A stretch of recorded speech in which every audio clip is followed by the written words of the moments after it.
Sí, con ustedes, el alumno Víctor Flores, estaremos hablando de hechos imponibles, elementos constitutivos de los hechos imponibles.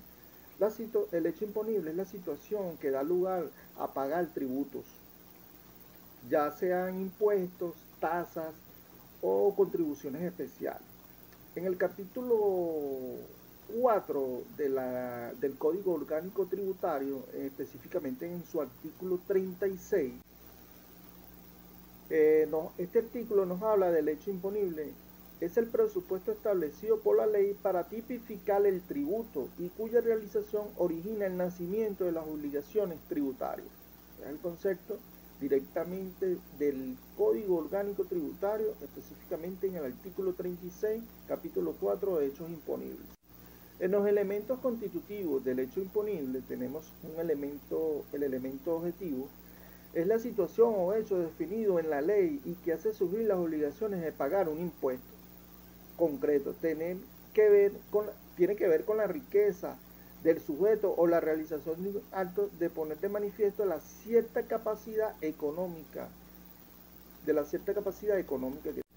en otro elemento tenemos el elemento subjetivo que determina quién es el obligado tributario, es decir, quién tiene que pagar el impuesto. Puede tratarse de una persona física o una persona jurídica. En algunos casos, incluso las entidades sin personalidad jurídica tienen la condición de obligados tributarios y debería abonar el impuesto sin realizando el hecho imponible. Otro de los elementos constitutivos, tenemos el elemento espacial que determina el ámbito geográfico del cumplimiento de las obligaciones. Hay tributos estatales, pero también hay tributos municipales. Podemos poner un ejemplo, un inmueble en un municipio, en este caso podemos ponerle el municipio Tinequillo, debe pagar a este municipio un impuesto por ese inmueble, y es una administración local, una tasa o un imponible municipal. Por último, y no menos importante, tenemos el elemento temporal. Define el momento exacto que se entiende realizando el hecho imponible y nace la obligación tributaria. Esto es lo que se conoce como el devengo. Sin embargo, hay que tener en cuenta que en algunos casos la ley establece que el devengo se produce en un momento posterior a la realización del hecho imponible. Mi nombre es María Martín. En este caso me tocó desarrollar el sujeto activo, sujeto pasivo del derecho tributario. En una relación jurídica, el sujeto activo es la persona física jurídica que pueda reclamar el cumplimiento de una obligación a otra persona conocida como sujeto pasivo. Por ejemplo, en un contrato de compra y venta, el vendedor es el sujeto activo que espera recibir el pago del comprador, quien sería el sujeto pasivo. En el ámbito tributario, el sujeto activo suele ser una entidad pública como Hacienda Española, que tiene la potestad de exigir el pago tributario o tributo. El sujeto pasivo es el cambio a la persona física jurídica que debe cumplir con estas obligaciones tributarias para los contribuyentes. Un breve resumen. El sujeto activo es quien tiene el derecho de exigir el cumplimiento de unas obligaciones en relación jurídica, ya sea en contrato de deuda o en impuestos. Diferencia del sujeto pasivo. La principal diferencia entre el sujeto activo y el sujeto pasivo radica en un rol dentro de las obligaciones. Sujeto activo es quien tiene el derecho de exigir el cumplimiento de las obligaciones, por ejemplo, en una deuda, el acreedor es el sujeto activo que espera recibir el pago. El sujeto pasivo es quien está obligado a cumplir con las obligaciones, siendo él, por ejemplo, el deudor sería el sujeto pasivo que debe realizar el pago. Un breve resumen.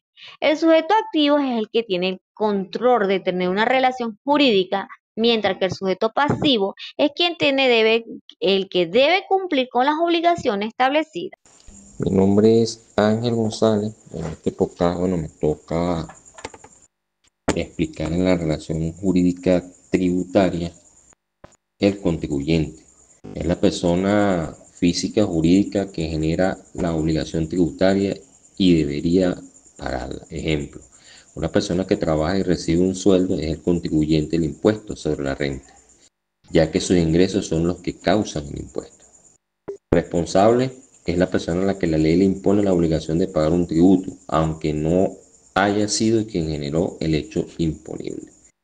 Agente de retención es una persona designada por la ley para retener una parte del dinero que le paga a un tercero y entregarlo al Estado. Ejemplo, la empresa que le paga el sueldo al trabajador actúa como agente de retención. La empresa retiene una porción del salario del trabajador por concepto del IRRE y luego lo entrega al fisco. El trabajador es el contribuyente, pero la empresa es la responsable del pago.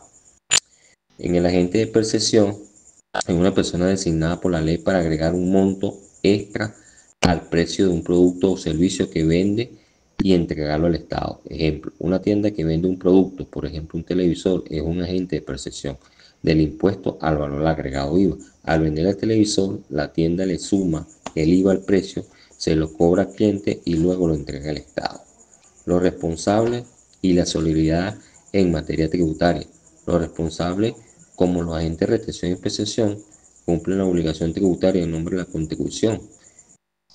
La solidaridad de la responsable significa que la administración tributaria puede exigir el pago total de la deuda a cualquier de ellos, al contribuyente o al responsable. No se divide la deuda. Ejemplo, si una empresa no retuvo ni pagó el IRRE que le correspondía a un empleado, la administración tributaria puede cobrarle la deuda completa a la empresa responsable o al empleado contribuyente o a ambos. El pago por parte de uno libera al otro. Saludos.